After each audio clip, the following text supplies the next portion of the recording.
Let's take you to London now for an update on the Commonwealth Heads of Government meeting. President Cyril Ramaphosa cut his visit short to address the protests in the northwest.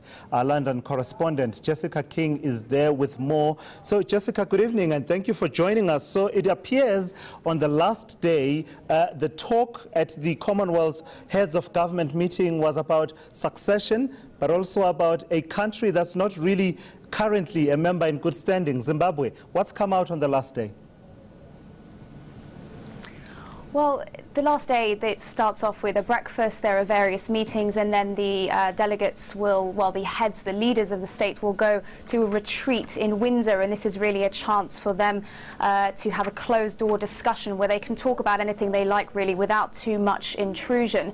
There will be a press conference this afternoon, kicking off in about 15-20 minutes, where they will be discussing everything that has come out. So, as you say, they will be talking about Zimbabwe. They will be talking about trade, which of course has been high up on the agenda all week.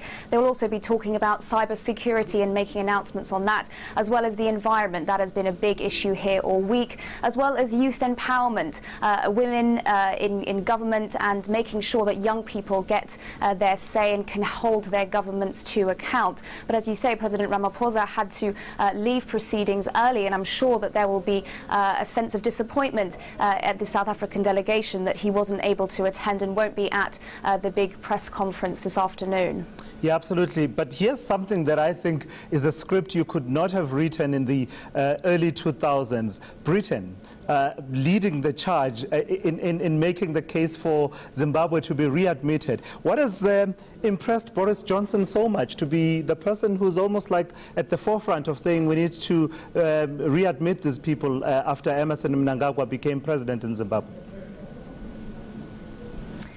Well, I think the Commonwealth is certainly viewed by its supporters. Of course, the UK is a big supporter, as a big family, and they do want people to rejoin. There are a number of countries who do want to rejoin. I think they are pleased that members of the delegation of Zimbabwe have been here trying to re-engage. And of course, you have to think that the UK has Brexit on the horizon, so they will be wanting to have access to all of the Commonwealth countries, 53 very diverse countries that they can perhaps do business with, that they can include in international trade deals. They want to nurture and make those alliances. So Boris Johnson very keen to show the UK as a very open country with Brexit on the horizon. This has really been about setting out the stall for the UK, talking about British exports from food to drink to, football, Premier League football. So I think the message is this is all inclusive and this is, from the UK's point of view, a good club to belong to.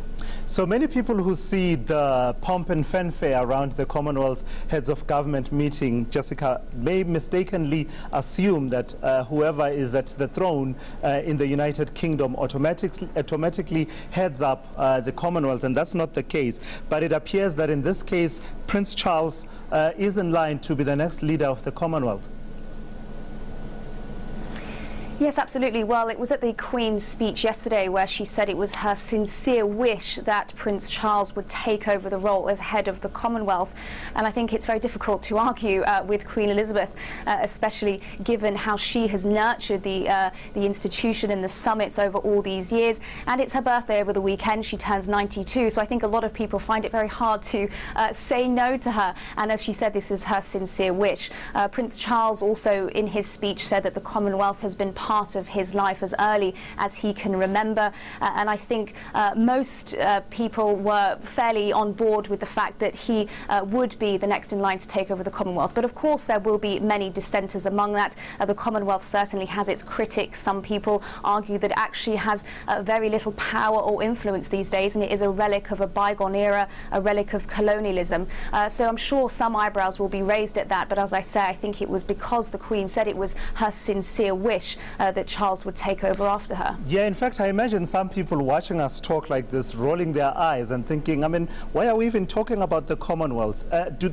Does that debate of the relevance of the Commonwealth rise at a meeting such as that one, the Commonwealth Heads of Government meeting? Do you have people critiquing its role in the 21st century?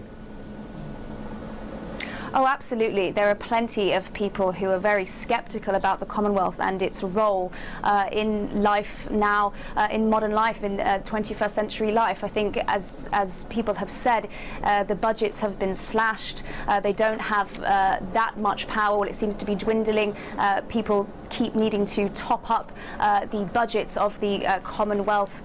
So there are definitely questions being raised. But I think for supporters of the Commonwealth, they would say, well, actually, the Business Forum of the Commonwealth says it's 9% cheaper to do business within Commonwealth countries because of the common language, shared laws, the history. The Trade Secretary Liam Fox here says that he predicts that by 2020, trade between Commonwealth countries will reach a huge £700 billion a year. It's currently around 540. So plenty of people will say that there are great reasons to be part of the Commonwealth, but definitely it has its critics, and a lot of people will say this is just a relic of colonialism. Jessica King, thank you so much. That's ENCA London correspondent Jessica King giving us an update there on the Commonwealth Heads of Government meeting.